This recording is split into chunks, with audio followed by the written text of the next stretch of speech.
flag of the United States of America and to the republic for which it stands, one nation, under God, indivisible, with liberty and justice for all. Thank you. No, I'll just do it. I'll use it when you call me. Watch for rain, my So top then is we'll down. just put the thing down at the time. Maybe we should have it All done. right, meeting is called to order. Clerk Collins, will you please take roll? Absolutely. Trustee Benjamin. Here. Trustee Gelfand. Here. Trustee Khan. Present. Trustee Tollison. Here. Supervisor Khan Agnesanti. Present, thank you. Your clerk is here. We have Scott Bagnell, who's going to fill us with all kinds of fun information. We have our township director, who's going to be very efficient tonight because she's leaving at early in the morning. We have an attorney who is better than every attorney in everybody else's town. And we have these wonderful people from Skokie and Morton Grove. Hello, and hello, Jim Iverson. After all that little bit of levity, it's yours. I'm going to bring everybody down. Oh, maybe I should have got another night. Don't bring me down. Is there a motion to approve the minutes from the July 13th regular board meeting? So moved by Trustee Tollison. Kelvin seconds. Thank you. Any additions or corrections? Okay, hearing none. Trustee Gelfand. Aye. Trustee Tollison. Aye. Trustee Khan. Aye. Trustee Benjamin. Aye. Supervisor Khan Agnesanti. Aye, thank you. Okay, so then we move into my supervisor's report. First, I would like to take a moment to wish a successful school year to returning students throughout the township. It's a very exciting time for our students. I know because my youngest will be a senior this year, and she starts tomorrow, and she's very excited. We wish them all the best. Excited. It's very exciting. Tonight marks the 1-year anniversary of Administrator Steiner's position in her role. Having served at the township and many other positions before assuming her role as township administrator, as you all know, Jenny hit the ground running, and she has only grown in that role and in her capacity to serve over the past year. She shows great concern and care for this township. She takes it home with her. I know she does, even when we talk about not doing that. And we're just really lucky to have her. So we do have treats to celebrate both Administrator Jenny's anniversary and also Trustee Tollison's birthday. Yay! Happy birthday to you. Happy birthday. Thanks. On July 23rd, I had the privilege of speaking with the Skokie Valley congregation on Tisha B'Av about food insecurity and homelessness in our community, and to engage in service work together to benefit our respite clients at Hirsch's Fridge, which is a kosher community fridge situated outside of the synagogue. This past year, Jenny and I have been meeting quarterly with Rabbi Hodi Nimitz and Tamra Ashman from Skokie Valley to find ways to collaborate in our shared mission to meet foundational needs like hunger and housing in our community. It's been meaningful, and one of the unintended benefits of meeting is a deepening of the relationship between the congregation and the township, for which I am very grateful. Sadly, the third partner that routinely met with us, Humans That Help, I don't know if you are all familiar with them, they had to close their food pantry and their mutual aid hub on Oakton and Skokie due to concerns from the Skokie Public Health Department that were too costly for the organization to address. We did offer to see if we could crowd fund for them or do something to help with some of those costs, but it was just too big of a burden to bear. So it is unfortunate because they were able to serve in a capacity that we just cannot, in that they're open on Saturdays and where we aren't. Yeah. So they got specific clientele and were able to help with food insecurity on the weekends, which is a need that we can't address here except for with our little free pantry outside.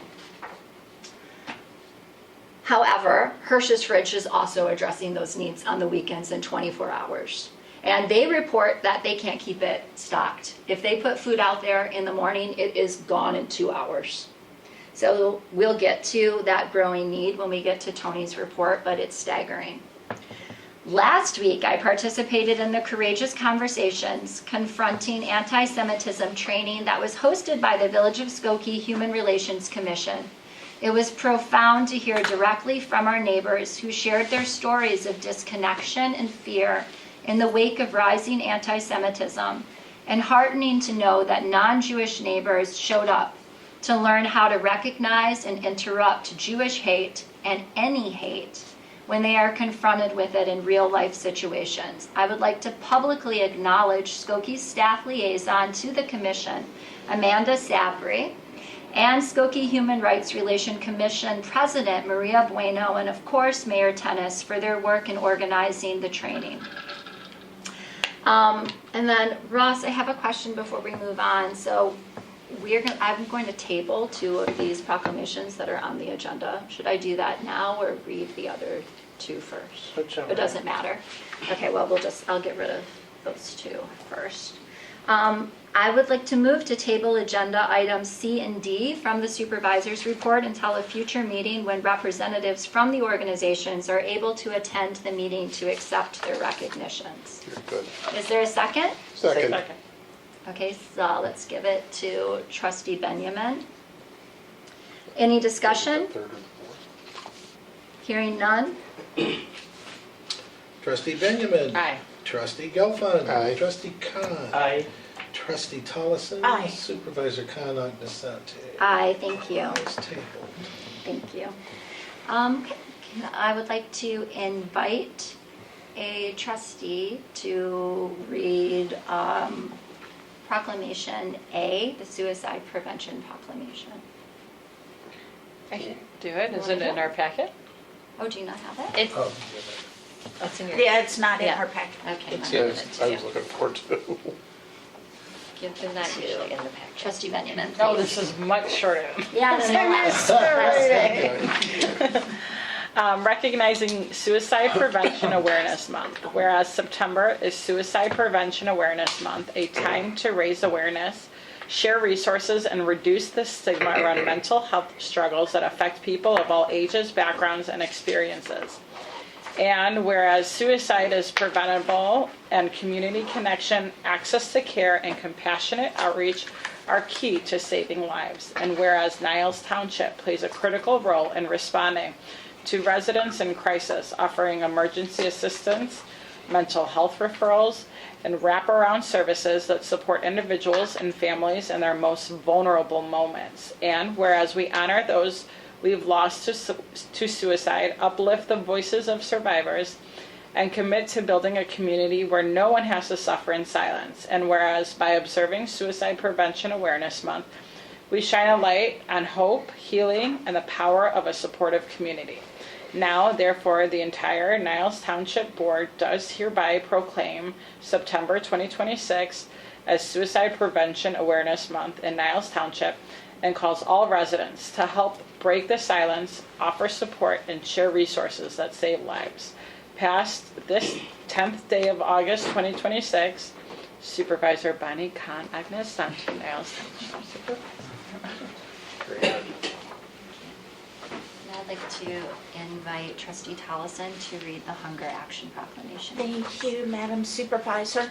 Whereas Feeding America, the largest charity working to end hunger in the United States, has designated the month of September 2026 as Hunger Action Month to bring continued awareness that hunger and poverty are issues of serious concern in the United States, and whereas Niles Township individuals and families who experience food insecurities must make difficult choices of whether to buy healthy food or pay for housing, utilities, transportation, or medical care, and whereas Niles Township is committed to raising awareness of hunger needs and commends the Niles Township Food Pantry and the numerous hunger relief organizations throughout the township who are dedicated to providing no-cost, nutritious food to families in need, and whereas Niles Township encourages its citizens and businesses to support these organizations as they rely on financial and food donations from our community.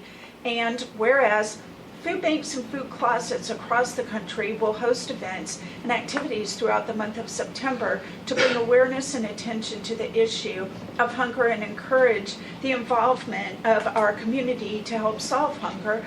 And now, therefore, be it proclaimed that the above proclamation was duly passed by the Niles Township Government Board on behalf of the citizens of Niles Township at a regular meeting held on August 10th, 2026. I, Supervisor Khan Agnesani, and the Niles Township Board hereby recognize the month of September 2026 as Hunger Action Month and encourages all citizens and businesses to support the efforts of local food agencies to reduce hunger in our area.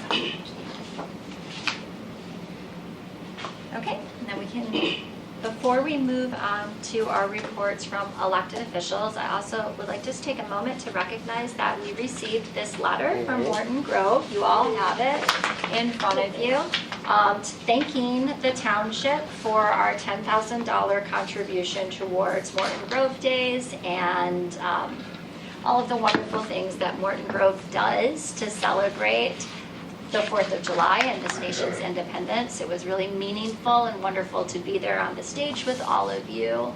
You did such a great job, and we really value our relationship. So thank you so much. Well, thank you guys for your donation. We really appreciate it, and hopefully next year we'll have No, the weather's much gonna be better- great. Connie, would you like to take this moment to share with us? I don't have a whole lot to say. Our National Night Out was a huge success again. I think we had even more people than we did last year, which is wonderful. And then for those of you who are custard fans, we are getting an Andy's custard. Woo! It is going to take a couple of years, so hold Okay. out. But Not they this are week. buying the land, and it is all in the pipeline. So those are two exciting things that Where will it be? It will be across the street from Sawmill Station, where the old Lochner's Okay. greenhouse used to be. Yeah. So next to Gunzo's on that same side of the street. Oh, okay. So Andy's Custards will be there, and then two houses will also be on that same property. And that's in the right township? I'm sorry, say That's in again? your better, the Yeah, best it's township Morton in Morton Grove. Grove? It is a Just Great. Yeah. Just kidding, Main Township, if you're listening. Yeah. All right, thank you. Thank you, Connie. All right, well, let's start with our assessor, Scott Bagnell. You want me to ruin it for you early on, or what? Yeah, bless you. Just wait. Just like, Assessor doom and gloom. I'll start with tax bills, since that's on everyone's mind anyway. There's no new date for the tax bills, and just picking something out of the air, I'm saying, well, maybe September 1 for mailing, not because anyone said September 1 or indicated September 1, just that that's the next available date. So probably couldn't be before September 1, or maybe afterwards. We're getting ready and preparing for the onslaught of whatever, but tax bills will be coming out at some point here, and I have to hold my breath about, you know, the accuracy or the problems with them, because that could really create havoc. And then I think also pretty much corresponding or coinciding with the tax bills, we're going to be getting into appeals, and then well, exemptions to the extent that they get past the tax bill.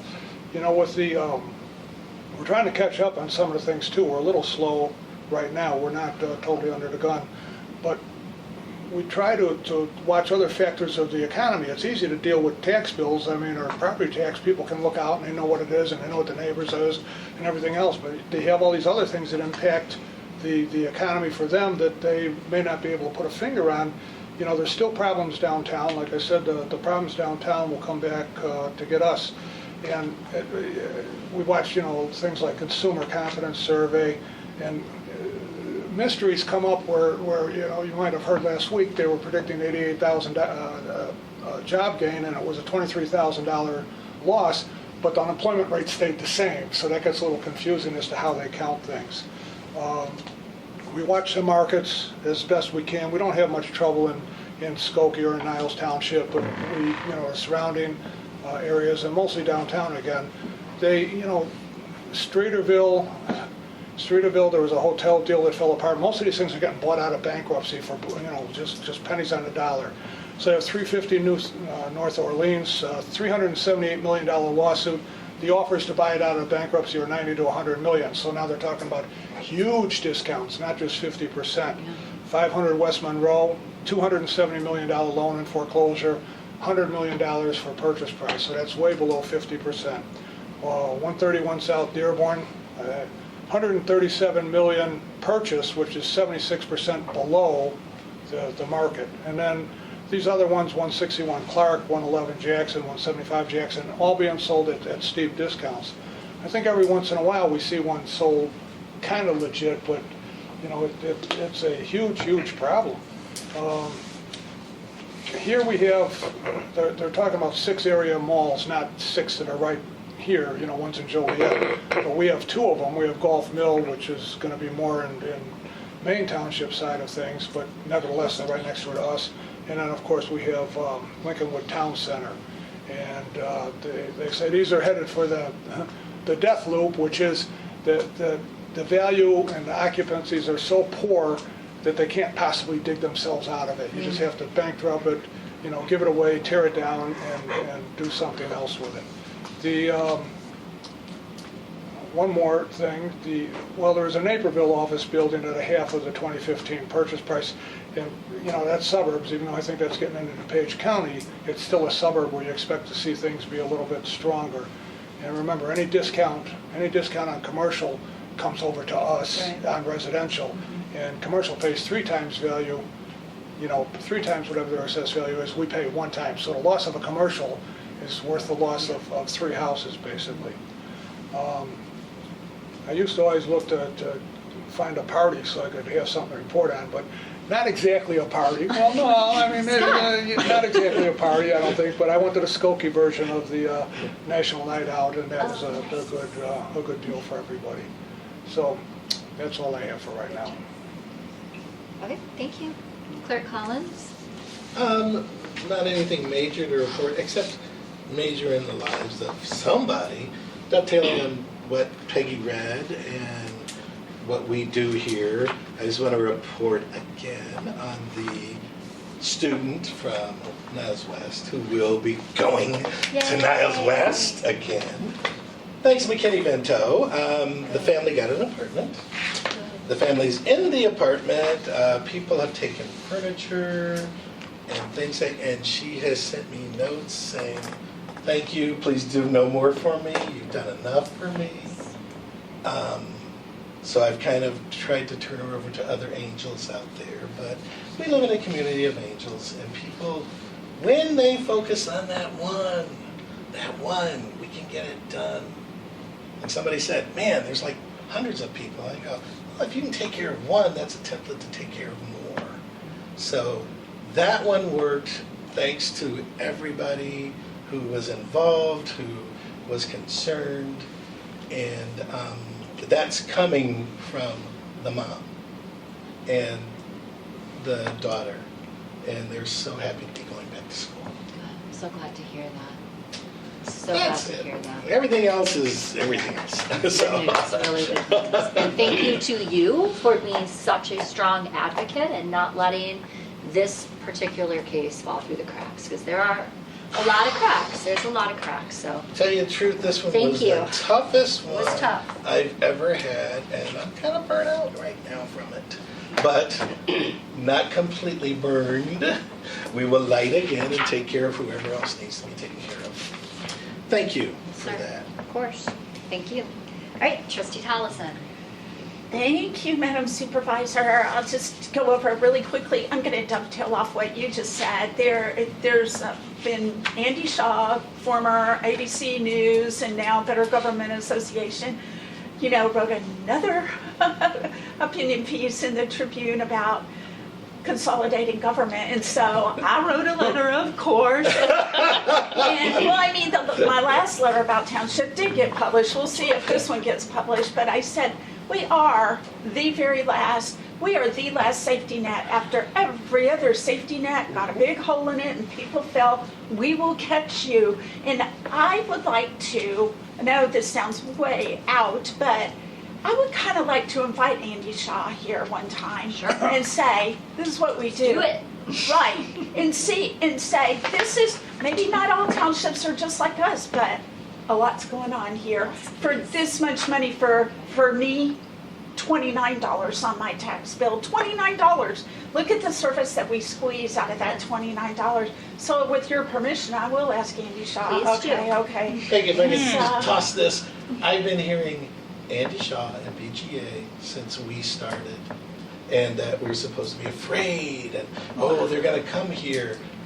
Invite them, sister, invite Yeah, them. invite them. Come, listen to what we do, see what we do. Come here on a business day, I mean, and see what's going on across at the food pantry and so forth and so on. And talk to everybody. Yes. Exactly. I love it. We're tired of that bad rap that township gets. Bring 'em in. When we, provide so much service. But I understand where people are coming from, Property tax is very high. Right, so, but on July 22nd, I met over Zoom with Brenda Worth, who is the Jocelyn Center's new grant writer. She will be working, she'll be the one sending in all the grant applications from now on, and we'll be working more with her. We'll still be working with Mary Kay Barley Jenkins on other items.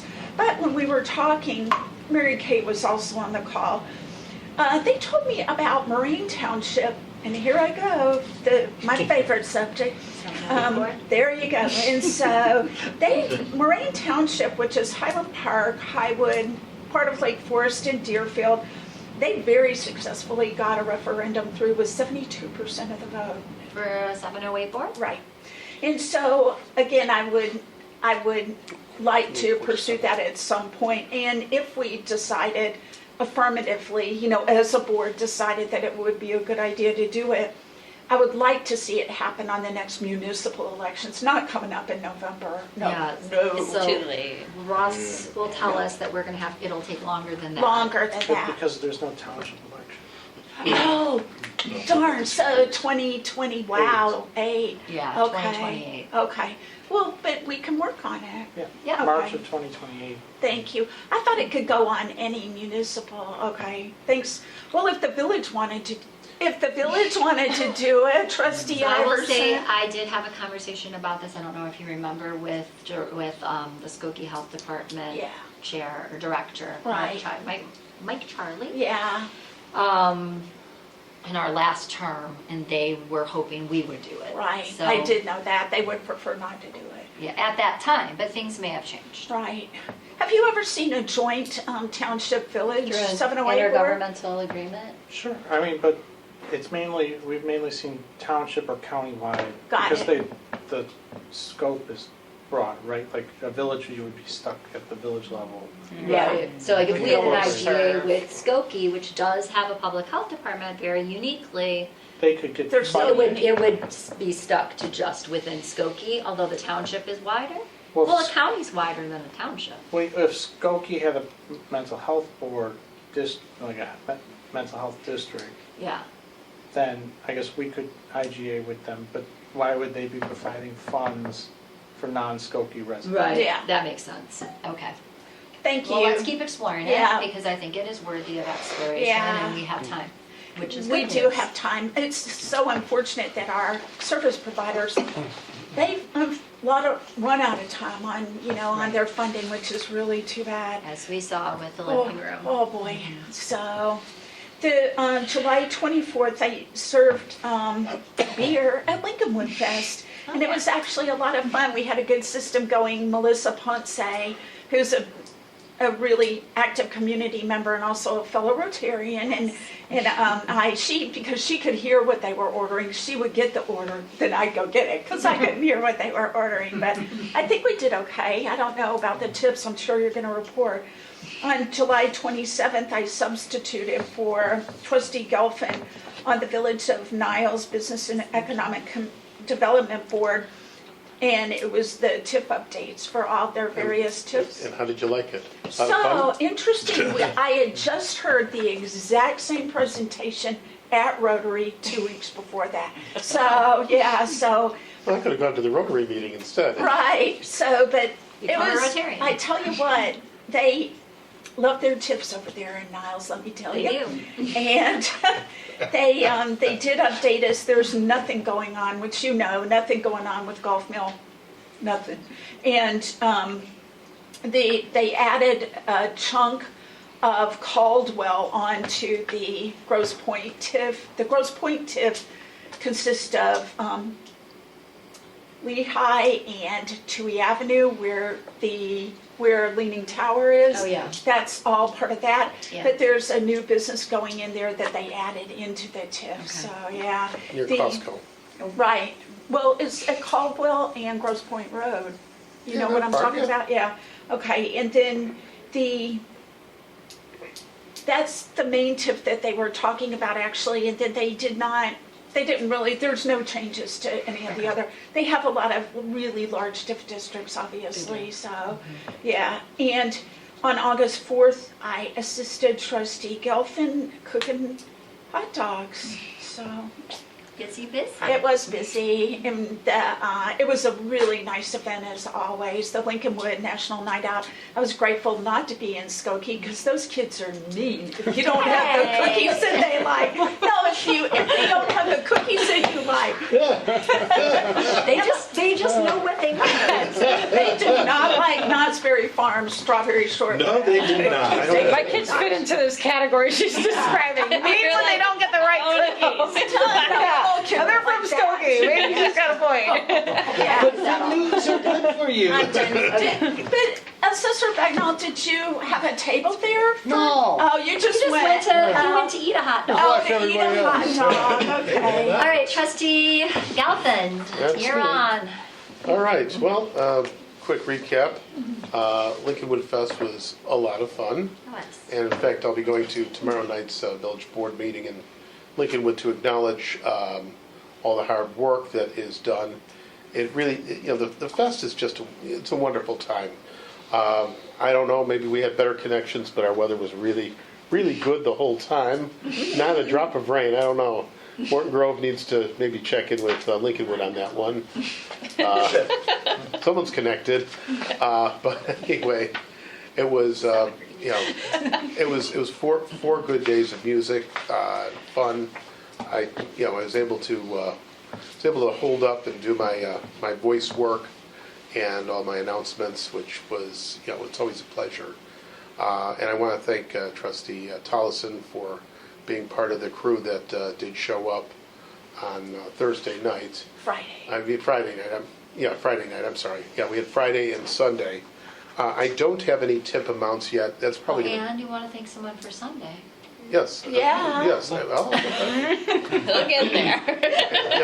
We're making our way. Bonnie and Michael were part of the Sunday crew. Thank you. I also was able to get Clerk Sokol, DeLisi, to do a Sunday night. Nice. On the downside, I did not have the amount of staff that I needed for those second shifts. So I'm not so sure that we're going to be able to get 2 nights again because of that. And that's an internal thing with the Food Pantry Foundation, which of course we had a meeting about 3 weeks ago. So that is, that's a whole other ball of wax. The fest is a wonderful occasion. I don't have the dates for next year, and I don't have the amounts of tips. I don't think they were as high because Sunday was a very hot day, and so I could tell the crowds, even without the same lineup as last year, were not as large. But I'm sure we raised well in excess of $1,000 for our venture, and it's well worth it. I'm happy to help them with getting the liquor license, etc., in return for us to be able to get a few more dollars for our neediest folks. And I want to put a little plug in for voice work. If anybody needs MC for any event, Trustee Galfand is phenomenal. Well, thank You you. did such a great job. Well, I It got was a my, pleasure listening to you Okay. from afar. well, as long as I didn't hurt any ears, that's definitely a plus. And for those at Morton Grove days, I may be He tells his available. little jokes on stage there too. Well, yeah, they're dad grade jokes, so you understand they're bad.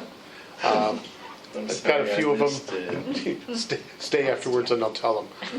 The second thing was, of course, another event that I really have embraced, and that's the National Night Out in Lincolnwood. While it's not the humongous thing that Skokie does with bands and, Jesse White Tumbler. tumblers and demonstrations of war equipment like drones. Ours is a little more subdued. We're a smaller department, but we're a happy department. And Peggy basically saved my life that night. I just want to acknowledge her. I meant to send you a text to say that thank goodness I had you there. I was not in my best form for being over a hot grill, but and people were like, "You got to go home. You don't look good." I said, "I know what my body will do." I'm sitting there with an ice pack, just cooling myself off. But we were able to serve about 140 hot dogs, and so a lot of happy people. Peggy was great. We saw. I said, thank you. Yeah, no, Peggy was great. We saw State Representative Kevin Olacle Yes. paying a visit, and of course, trustees and the mayor were, of course, in attendance of that in Lincolnwood. So there might even be I don't know if we got a letter to me, but I always get a letter every year from the chief, who always thanks us, and he was, Chief Parrott was very thankful. It's nice. I mean, with all the animosity people have towards police, or I should say, Ours are all great. yeah, All our yeah. police departments are Yeah, phenomenal. we're So good. yeah, I'm meeting I don't- with I don't Chief see it Barnes here. tomorrow. I don't hear, I don't see it here. And maybe because we're just a bunch of law-abiding, decent people in a decent community. I don't know. So, Nope, that's not it. no, But the top of everything, Morton Grove Police Department is number one. I love it. Are you done? yeah, I that's, just wanted to say, Yeah. we were by the snow cone machine, thank God, because I kept getting ice from the snow cone, putting it down my shirt. That's how hot it was. I was burning. you're supposed to eat them. I know. All it's- right, we're gonna move on because we still have staff reports.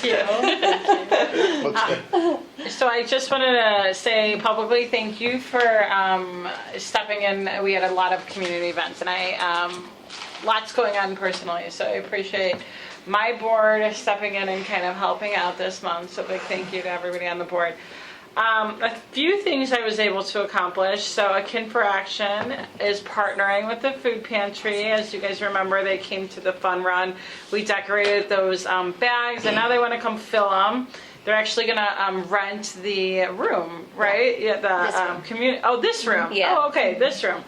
And they're going to have like 30-minute slots for families to sign up from 3 to 5 on October 18th. So I'm very excited about that. And all of their events are kid-friendly. That is like their mission of their non-for-profit, is to make kid-friendly events. So if you want to come and bring the kids, it's always kid-friendly. So that's great. And this was great because it was the partnership with, I had gone previously to one of their community events, learned about what these women were doing, and we started partnering together. So like, yay for community. And then, Excuse me. Yes. Who was that group? it's called Akin for Action. Okay, I thought so. AKIN. Right.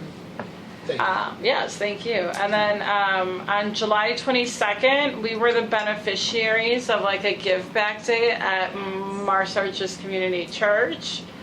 Kavan went and he talked through like what the food pantry does and the services of the township. So I heard that was great success. It was a large crowd. I myself was not anticipating how many kids were there, so hats off to Kavan. It was like auditorium style, rapid fire. These kids were asking really deep, insightful questions.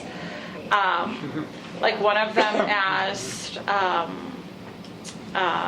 what was one of the biggest fundraisers we've done? So I had an opportunity to talk about the fun run and how like we've gotten donations and our methods for that. So, and a lot of these kids are like youth group focused, so they are involved in like community events. So I'm looking forward to partnering with them more closely in the future. Campers participated in a donation drive. Kavan brought the van, they filled up the van, they did all that fun stuff. And then I was able to talk to these kids about the importance of giving back, helping our neighbors, being active members of their community. And these young kids were like very excited, and they wanted to know, like some of them were like 5, were like, what can we do? Like, tell us what we can do. And so just talked about community and like not littering and picking up garbage if you didn't, just that at the very smallest, most rudimentary level. And then yes, I plan on building this more closely. I have a meeting with the youth board director, and we're hoping to partner on another like Friday school event after school starts, where we can be like the recipients, but maybe they can be like a more active. So instead of like bringing something, they can more actively fundraise for us or do something like that. So I'm hoping we can partner like that in the future. Maria, how old are those kids? So the youth group kids are like, I think they're like in high school, so like freshmen to seniors. I wondered if this would be interesting for them, if they would want to have somebody from Dance Marathon, who did this for us through the high schools last year, come and talk to them about ways to, like, what they did, what was successful. Oh, that would be so, that's such a good idea. I know a few of them go to Niles North and Niles West, so it'd be interesting to like just make crossover. that connection, you know, and like, so I think that's a great idea. I will, we'll follow up on that one. And community garden, my nails are proof that I'm harvesting and weeding. This community garden is like, I myself am shocked at how much we've yielded. I was planning on coming earlier, and then of course it started raining to harvest today, but probably we can harvest again today. We're harvesting what, like twice a week? Yeah. Right now? You are. Yes. Right, and we're like big boxes twice a week, so it's been fruitful. I'm like shocked with how much we've Pun gotten. intended. Yes, exactly. And then last thing, something that I explored today, and I'm going to partner with Jenny on. I'm very excited about that. We're going to work to, there are grant opportunities on like the Walmart Spark Good program. So we're going to work to open an account. And I think there's one grant that we're like very ripe for, that we're like right in line with. And I think I just want to talk to you about like the strategy, and maybe like the three of us, the strategy and like applying, like how we should apply, like through what venue, if that makes sense. Yes. So I just don't know what like grants versus like government stuff happens. So like, okay, so we'll talk to the SMEs about that one. That's it. That was my report. Thank you so much. All right, and not least. Thank you, Your Honor. And then we'll get to staff reports. Get back. I met with the local businesses, including Sahara, to discuss the food pantry supply.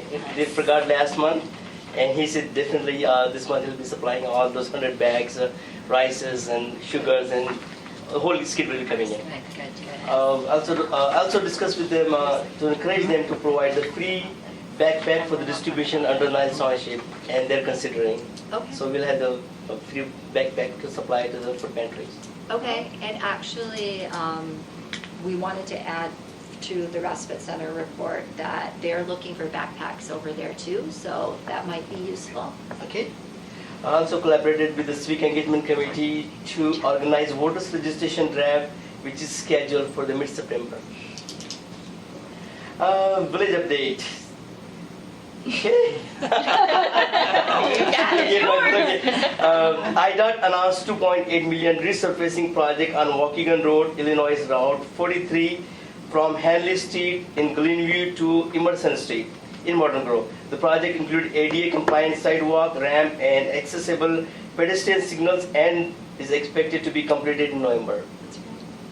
Morton Grove concrete sidewalk replacement program is underway. Work continue at location identified through the prior inspection and the village's concrete saw cutting program. And last, I had the 6th annual Morton Grove Sustainability Expo will be held on Saturday, September 19, 2026 from 10 a.m. to 1 p.m. at the Morton Grove Civic Center, 6140 Dempster Street.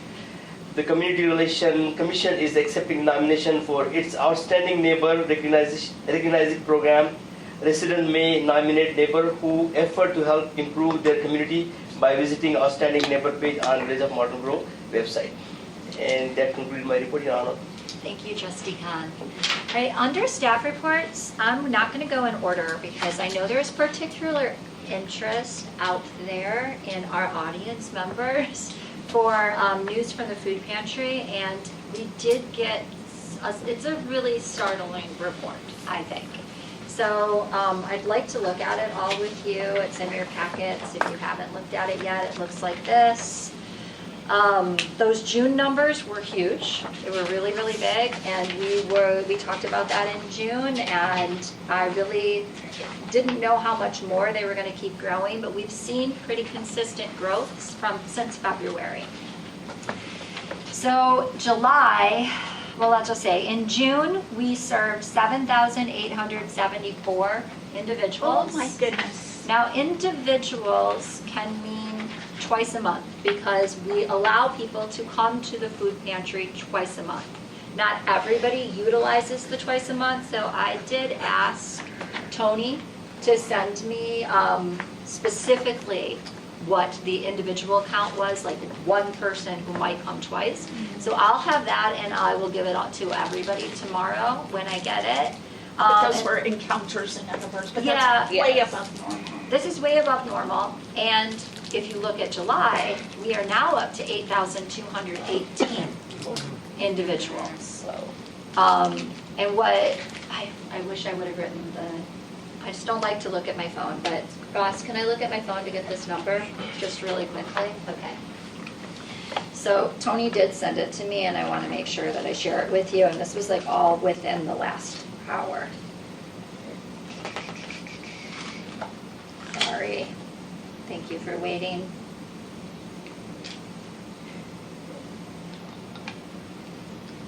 Okay, so what this looks like, so of 8,218, so think about that as unique encounters, right?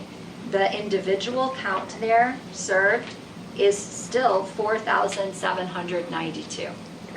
So that's unique individuals.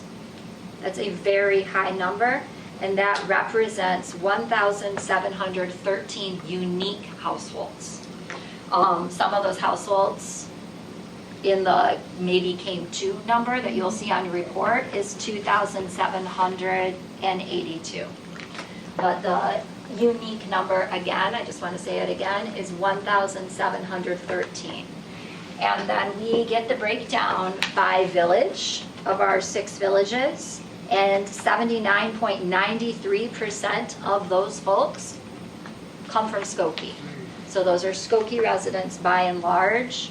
Morton Grove, it's 11.37%. Lincolnwood, 2.41%.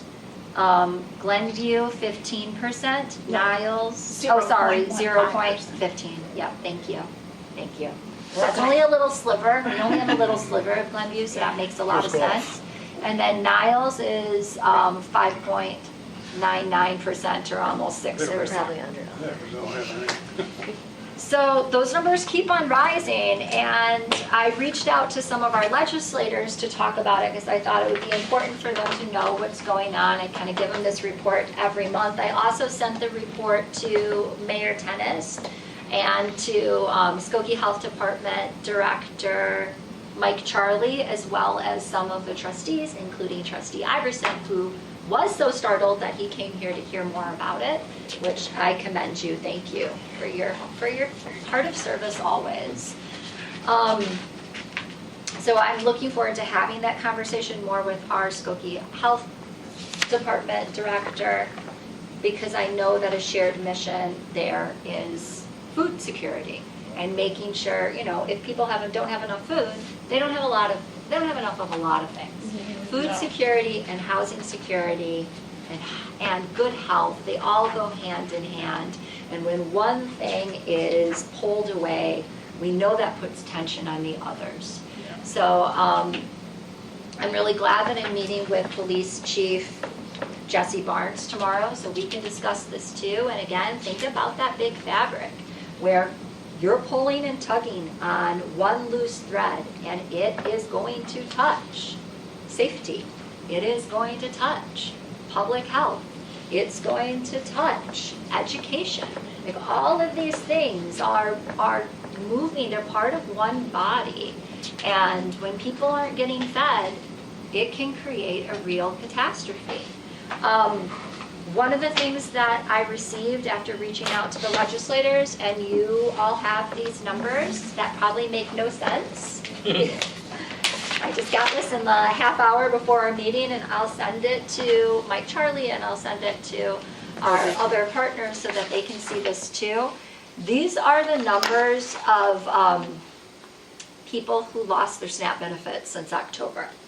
So we got this from this time around. This information was given to me through Jennifer Von Gershowitz's office. Last time around, we got it from Senator Villavalum's office, and at that time, the prediction was about 1,500, and that was able-bodied adults who they predicted might lose their benefits, plus legal lawful immigrants that now have lost their status for certain kinds of benefits, including SNAP, and then very soon will be Medicaid. These are actual numbers. And so what you're seeing by zip code in Niles Township are the true losses as of July. I think that it provides some real explanation for the growing need that we're seeing across the parking lot over here at our food pantry. The difference, the numbers are a negative 2,877 folks have lost their SNAP benefits in this township. Lost. Completely lost. And there's a whole nother group that was reduced, and that is not incorporated. This is lost. These okay. are folks who have lost their benefits.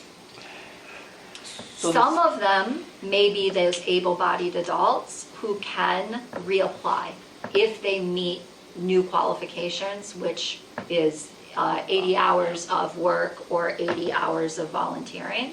But that's a much smaller percentage than the legal lawful immigrants who have just blanketly lost their benefits.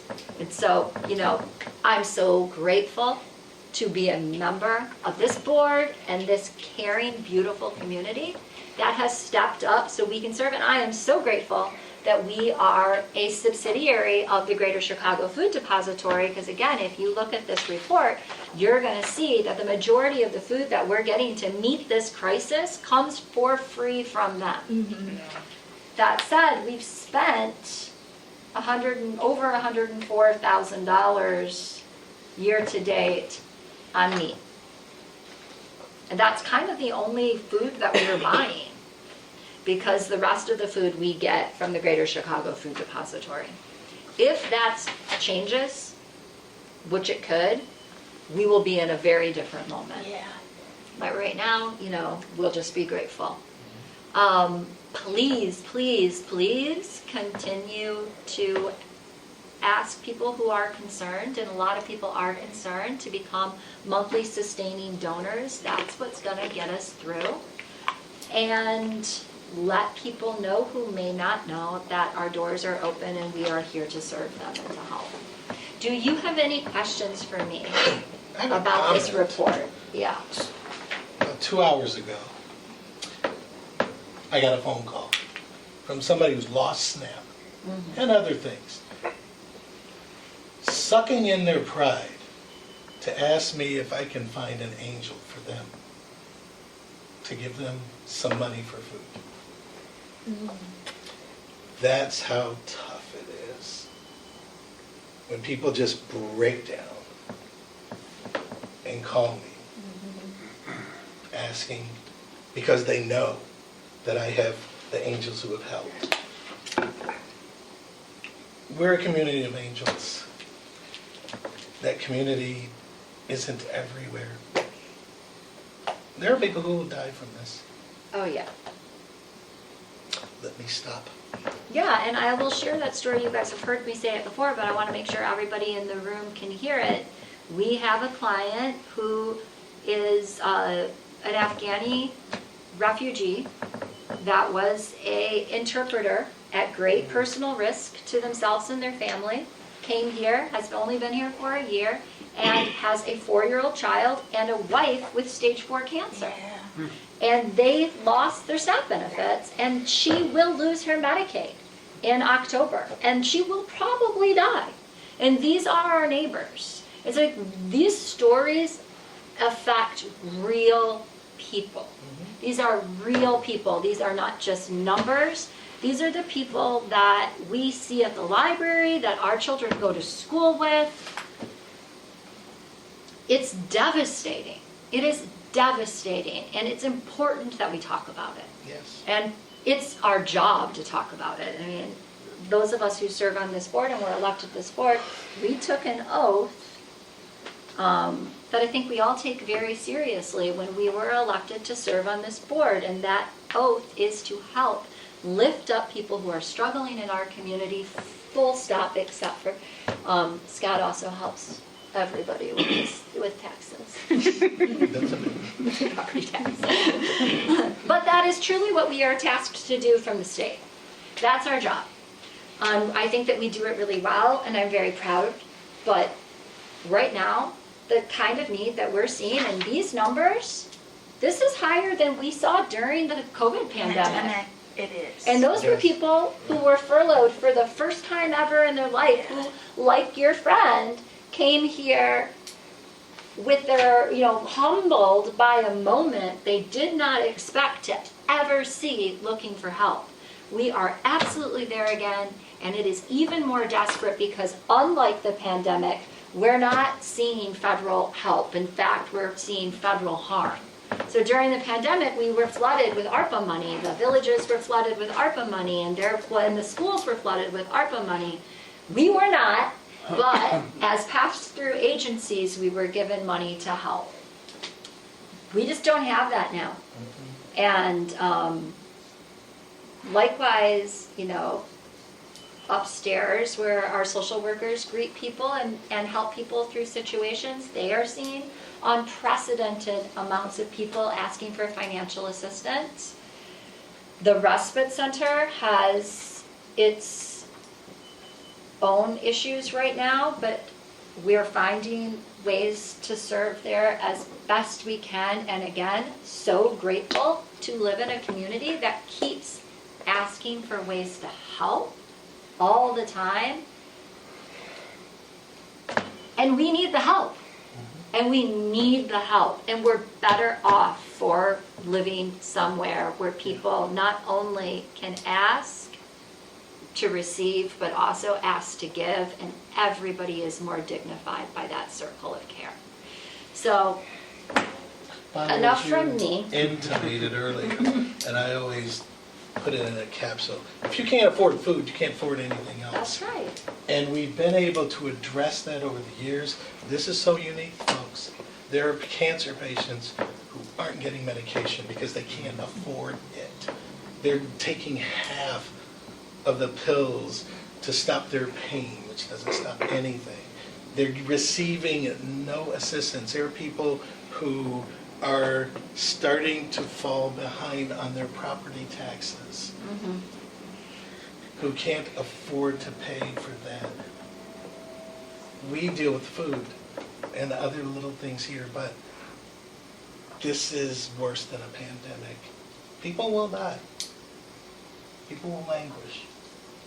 And thank you all, thank our community. I keep doing that, and I mean it. Whatever you do, you help that much. That woman and her daughter, we saved from the street. Once you get on the street, you're on the street. You don't have an address, we can't find you. We did that. Let's keep doing it. Thank you. Okay. Any questions? Yeah, you said you were going to do that. Any practical questions from you guys about those numbers? Okay. And we can move on to other reports. Since we talked about the respite center, under social services, we have this report from Ruth. and Charlie. It provides a pretty robust update. It's in your packet, so I'm assuming that everybody has read it. But if there are any questions for me and for our administrator, this is your shining moment to ask.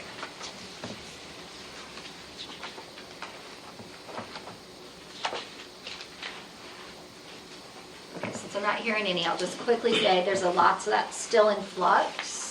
But so for the audience and those watching at home, our respite center, which was serving, it's gone through a lot in this last month, and it's been a really hard month. And the staff there is doing a phenomenal job with a lot of changes on the fly. So we're grateful for that. We know that they care deeply for the people that they serve over there. There was black mold that was discovered, and it's pretty bad. It's visible black mold in our locker rooms. We are trying to negotiate ways to fix it.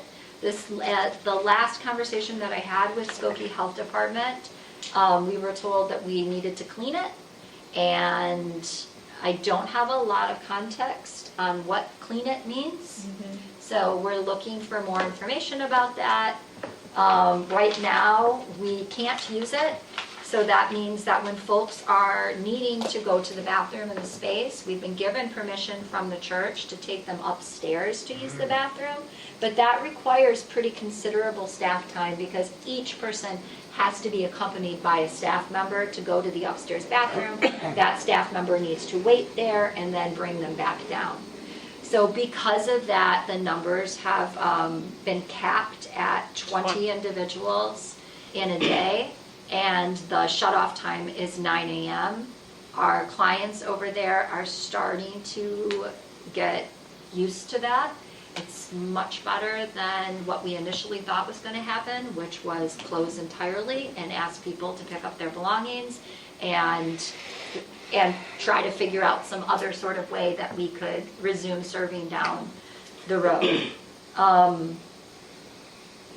There's still a lot of moving parts, and there'll be updates as more information becomes relevant. The mold exists in both the men's and women's locker rooms? Yes, there's no ventilation Yeah.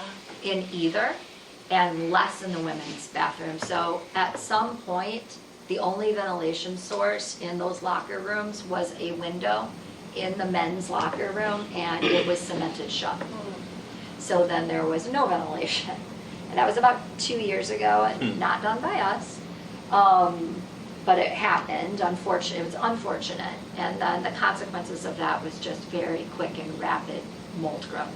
And it's visible. If you walk in there, you would see it. And if you walk in those doors, you smell it. So it does need to be attended to, and we ethically have to provide a safe space for the people that we serve and for the people that we staff. So those locker rooms right now are still open for the locker area. Like if you can picture the men's room, right? There's like the locker room area with lockers, and then there's a washer and dryer, and then you turn to the right when you go in there, and it's toilets and showers.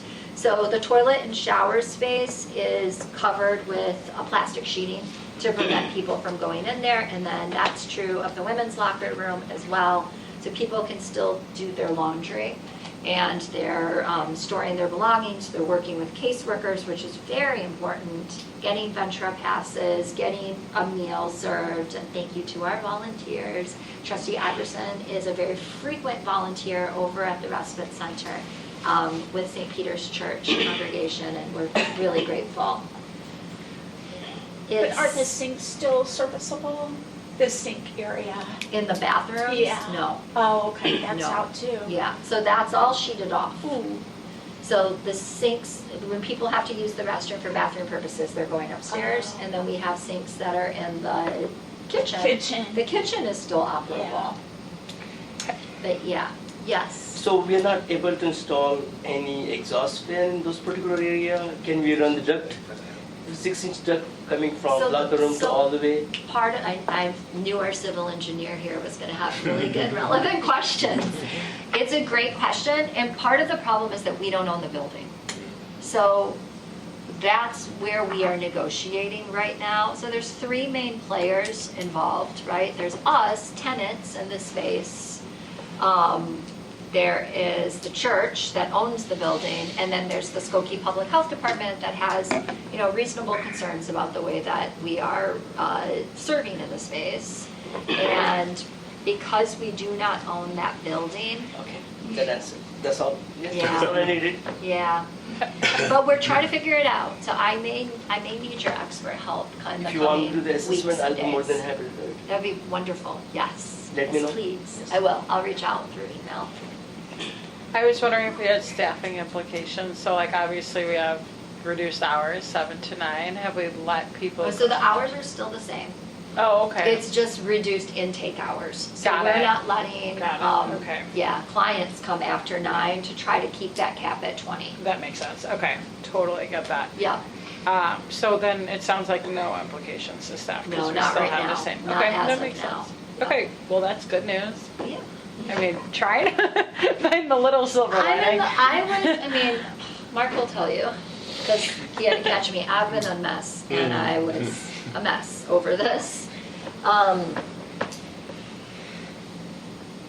actually feel pretty optimistic right now. Okay. So where I was 2 weeks ago was feeling a lot of doom and gloom and hopelessness and heartache and heartbreak, and it's been hard.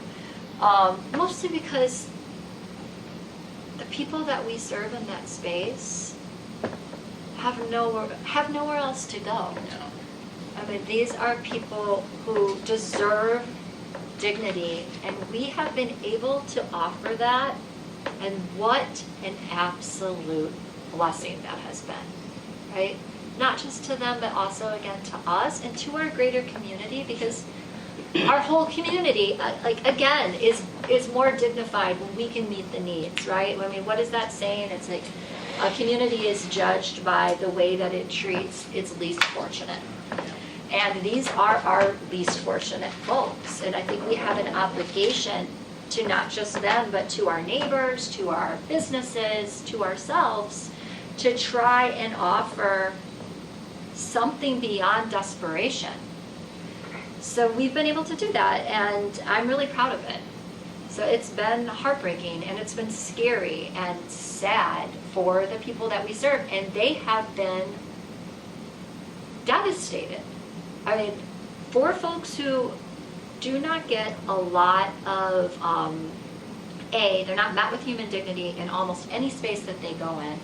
They barely ever even get to rest for 2 hours without somebody jostling them and waking them up. They may not get a good meal in a day.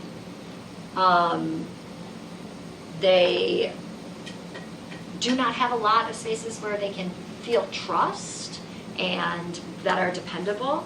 To just lose that outright, it creates havoc in their life, and it's also creates a situation where people are desperate, and desperate people do things that are not something that are not pro-social, right? And so that should be a concern for everybody, and I don't even blame them. I will tell you this, we got reports on day one of truly closing those doors. So day one, we were like, I guess we can't serve everybody in this space.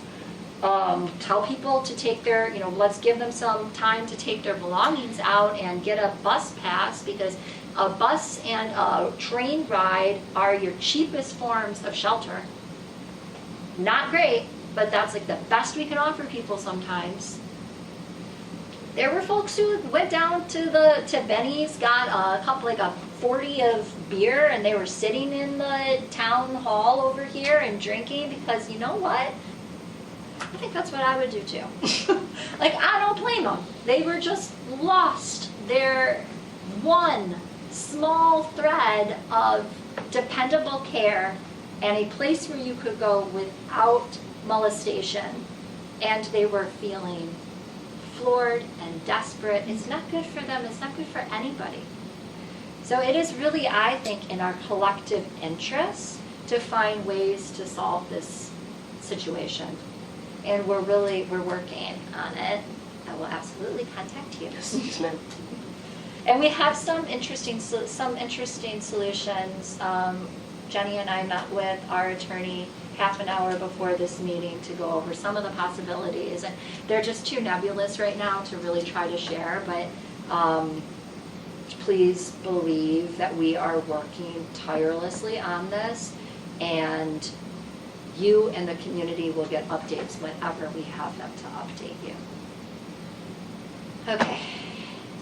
Thank you. A lot of our Yes. clients, we can refer them to a Just Harvest to be able to eat a good meal every single day if In Evanston, yes. no, it's in the city, Oh, so okay. it's right at the red line. They get off the red line, they're there on Paulina and Howard, right? Okay. So, but I highly recommend it if the people who can't actually get in, if they get there after 9, we could put some signage up. Let me check with them first though, but say they can hop on the yellow line, go to the red line and get off there, go to a Just Harvest, get food to eat and be able to use the bathroom and things like that. Yeah, there. Just Harvest is a fantastic organization. It is. They're struggling too, unfortunately. Oh, I hate to hear that. Yeah. The other thing I guess it's really important to know before we move on, since that's a wonderful resource, I was thinking Hilda's Place, we're modeled after Hilda's Place. Hilda's Place is in Evanston. It is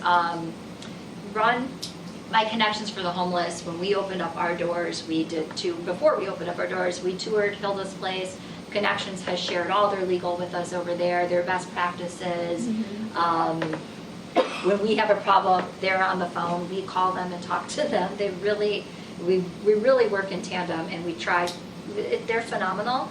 They are also undergoing some renovations, and so they have limited services right now, and they actually had notes, they had a sign on their door saying, if you need a shower, go to the Niles Township Respite Center. So, not being able to bathe your body, even weekly, is going to create a lot, not only is it like smelly and you don't feel good, it creates some real health issues and health concerns and disease and untreated disease. Exactly. And people not being able to change their undergarments and. So, Are they allowed in the upstairs bathroom to take a spit bath? no.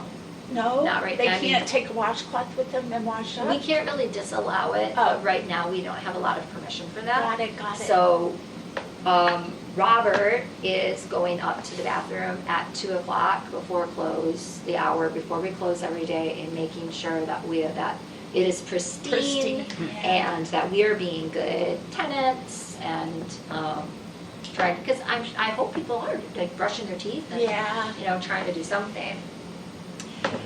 All right, I told you I was going to be a downer. For just cause. Yeah. Okay. Thank you. Okay, so let's move on. Mine's pretty short. We are currently seeking volunteers for our Saturday shifts for Trader Joe's. We have a lot of openings, so please sign up. And that's open to the public too, so Yes. if people want to ever take a vehicle and drive over to the Evanston Trader Joe's, fill your vehicle with food that was perfectly good, really good food, that was going to go into the landfill just because it was over purchased or a can got dented. We get eggs. If there's one egg that was cracked, we get the other 11.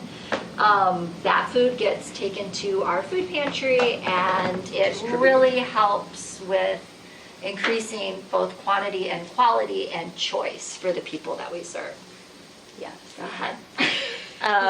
And then we have kind of a fun upcoming event with peers.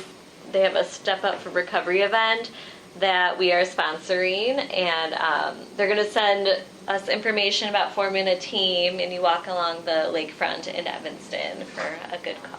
So You bring your kids. I'll send that out once we get the team formation info. We love that. Scott has some visuals for this, but we Our AV guy. got our Cook County tax rate report, and it's pretty decent, but we levied for 3.8 and we're getting 3.6. So pretty normal not to get the full amount that we levied for, but But we budgeted for prior to the levy. Like we budgeted for like getting nothing. right, so that's Okay. why you kind of dip into. Yeah. But we never spend like our We whole. budget around 5 million Okay. overall. Well, We didn't account for like getting our levy in our budget. I pressed the We green hope one, I to don't know if get it's gonna most warm of up the or what. levy in our Looks like budget. it's on. Oh, But we is it have on? a good reserve. to account for Right that. in there. Yeah. Yes. and we makes sense. never Okay. we never zero out like all of our levy. Sure. So- And it sounds like we have a process of like, typically we dip into the reserve. Yeah. Hold on, I gotta turn all the lights on. Ooh. That worked. Okay. You saw it. Look at this. This I haven't seen something like this in many years. Visuals.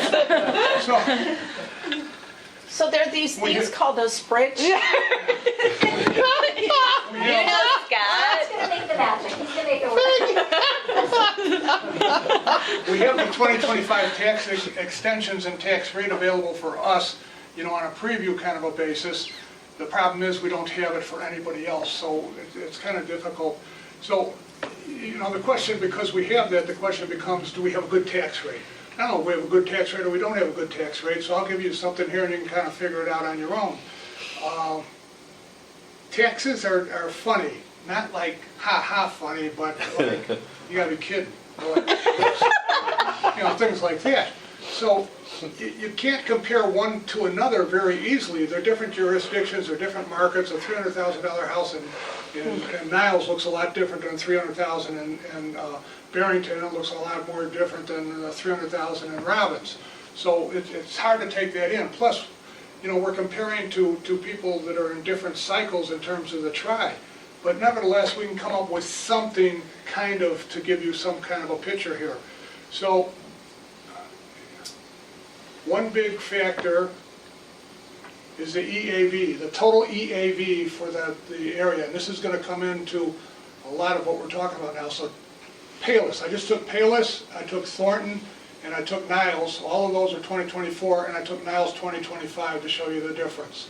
So here we have the EAV, the total value of all the property in Palos, which is reputed to have a rather high tax rate. But at any rate, $2,031,541,517.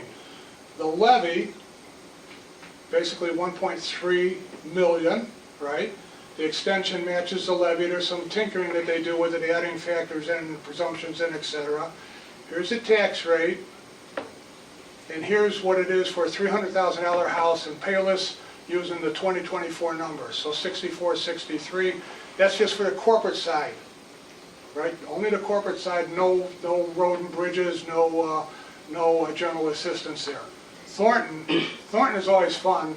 And they say we pick on them, but they kind of deserve it. So, at any rate, here, look at what's going on in Thornton. 2.5 billion in EAV, 13 million for a levy. 13 million for a levy, 2.5 billion for EAV. And then we see what a rate is here. You notice everyone gets a .0, except for Thornton. They get a dot and it took the zero out. Well, look at what happens here for the corporate part of Thornton, $498 compared to $64 over in Palos. So now we have Niles, and we're at 6 billion EAV. Our levy in 2024 is 3 million. The extension is 3 million. Extension is just the funny word that they use to say that's how much money you get. Here's our tax rate, 0.058, kind of close to, 0.07, not really. So 2024, for the corporate side only, 5311 for Niles Township. Now here, we see a couple of different things. We're 2025 numbers, but we don't have anything to compare it to except ourselves.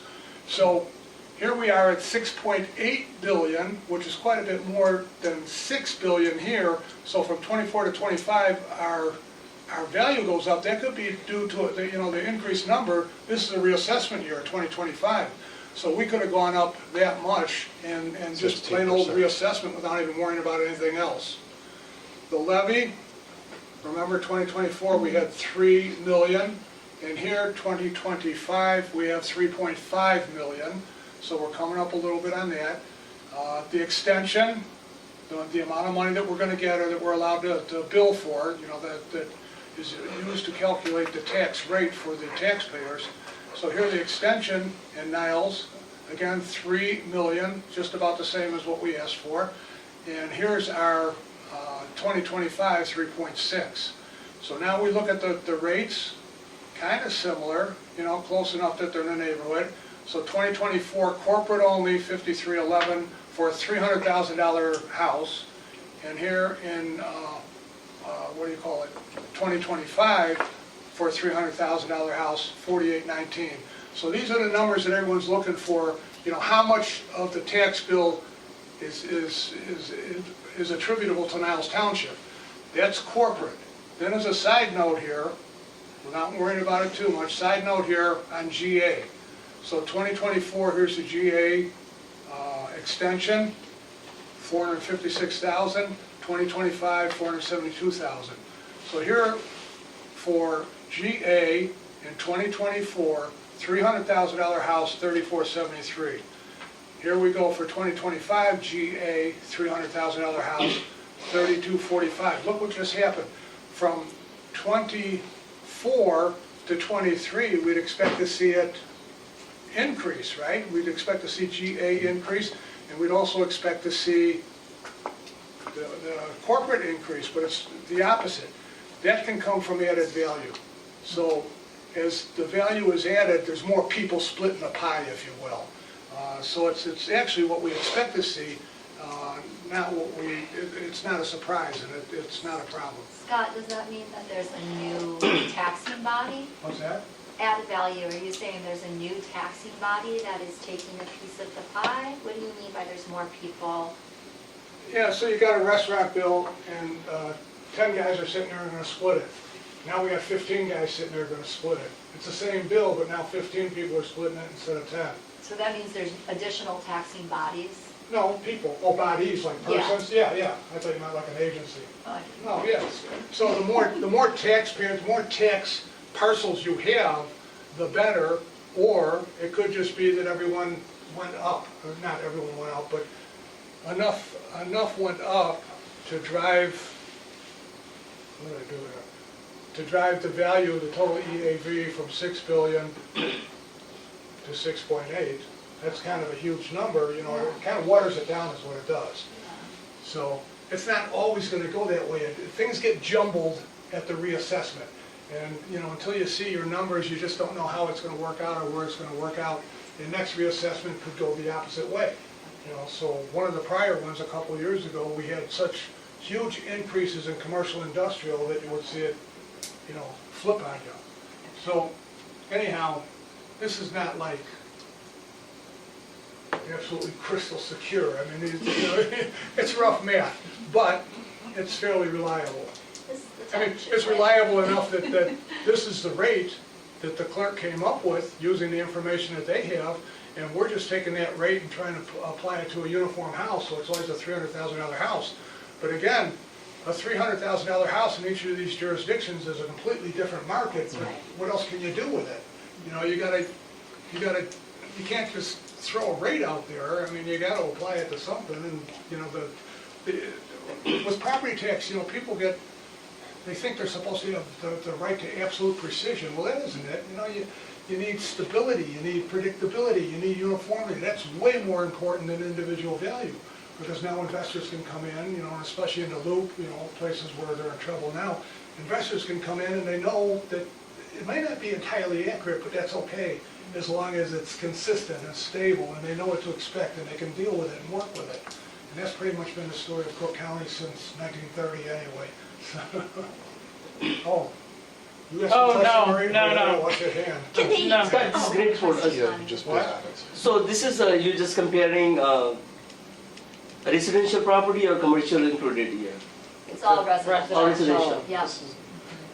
On a $300,000 This would include house. commercial. Everything. With a Everything. $300,000. Oh, that's 300,000, residential, yeah. right? Yeah. Yeah, we just take the rate, that rate applies to commercial, industrial, retail, and residential, but we can only compare it on the residential as it's applied. Otherwise, I could say a $300,000 factory, you know. I mean, yeah, so mostly we're interested in the residential. can he use per $100,000, the rate per 100,000? You could do it Because that way, there's sure, nothing yeah. that's 300,000 in Skokie anymore, or even Morton Grove or Niles anymore, so It's Yeah, and condo. it's frequently expressed that way too, that Condo works. per 100,000, and then it's easy for the average taxpayer to figure it Yeah, out. to do the math, yeah. Easy for them to do. But we it. don't have your average everyday taxpayers here, we got the geniuses. So Yeah, Thank you. okay. So for Thank you, your Scott. GA, Thank you for the report, Scott. And that's one of our, we have two tax Okay, values, the general COVID assistance. funds and then general assistance, and general assistance is how we pay for most of our financial assistance programs. So that's the one that's much smaller, so when we're saying GA, that's what that meant. Yes, I was trying to figure that out. Thank you. Yep.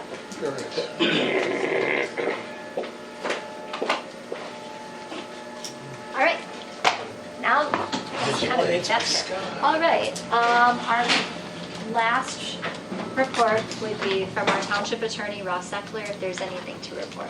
Nothing other than to remind everyone, I'll be speaking, hopefully you'll be attending the TOI annual conference in Springfield on November 10th.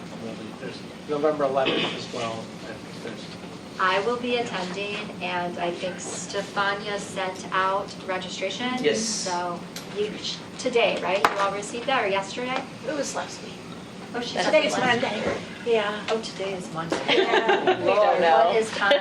We don't know. I know, What is we've been time? talking about this all day, like, I don't know what day it is. If you can, come to the breakfast on whatever the 11th. the awards breakfast.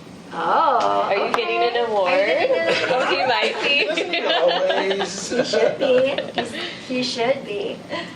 All right, at this time, I'd like to invite a motion to approve our distribution of funds. Oh. Yes, Mazur Khan? I make a motion to approve distribution of funds from July 10, 2026 to August 6, 2026 as presented. Total town fund is $273,000 and 60 cents, $273,016.50. The general assisted fund is $10,382.39.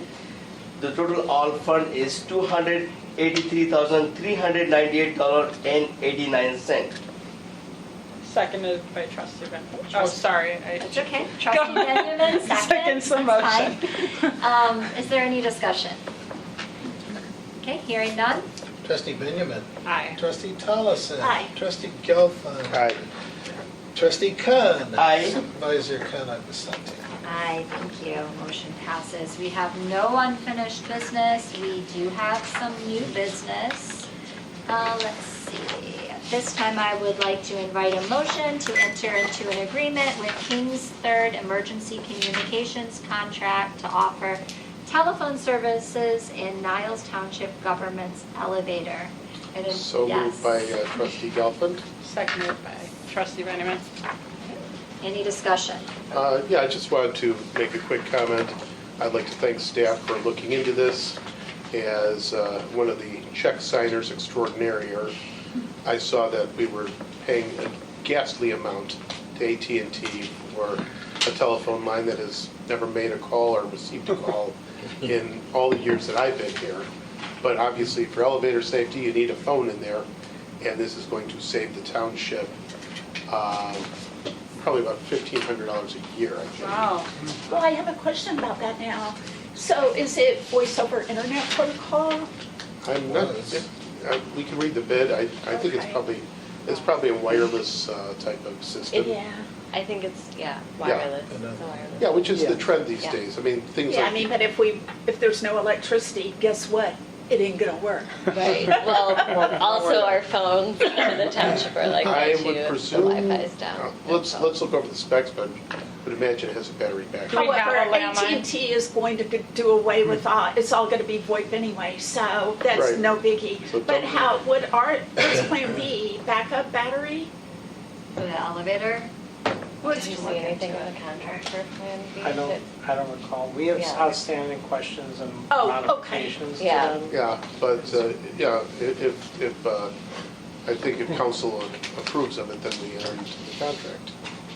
Yes. Maybe we should Still put like reviewing. a process in place for like emergency. A bell. Yeah. Well, I'm sure they have it worked out, but would you Yeah, let maybe. us know, because if the electricity point. goes out, the phone's not gonna work. And nobody's gonna think Well, to look in And the the, motion is Ever. subject to attorney review. There you so go. Yeah. That's the motion that we Yeah. made, and Ross is gonna review, and then he can answer, I and think, we'll all have I to be able to see I would it. presume that there's some sort of a. Battery Yeah, backup. because I have a wireless alarm on my house. It used to be hardwired. And if the power goes out, there's a battery that All All will right. take care of things. So, do you have to call a vote? Sure. Trustee Khan. Aye. Trustee Benjamin. Aye. Trustee Gelfand. Aye. Trustee Tollison. Aye. Supervisor Khan Agbasanti. Aye, thank you. Motion passes, and when we have the contract, we'll share it. Okay, thank you. All right, great. Is there a motion to adjourn? well, citizen, Oh, citizen comment. Oh my gosh. Oh my gosh. That would be a huge, we have citizens. We have citizens. we don't often have it. No comments? Okay. We'll make one. You don't My have shoes to. feel good. You don't have to. If I may, Yes, you may. You have 3 minutes. thank you, Oh. Supervisor Khan of Angazanti. I think the way you guys run this is really neat. And the way each one of you has taken on so much and are able to express that in each meeting. It's really nice. I agree. I appreciate all of the things of our trustees and our board and our staff do. So, thank you. All right, is there a motion to adjourn? No. Now let's just stay all night. Second. Okay. So moved and then seconded, So right? moved by trustee Khan and seconded by trustee Any Benjamin. discussion? All ayes? Aye. Aye.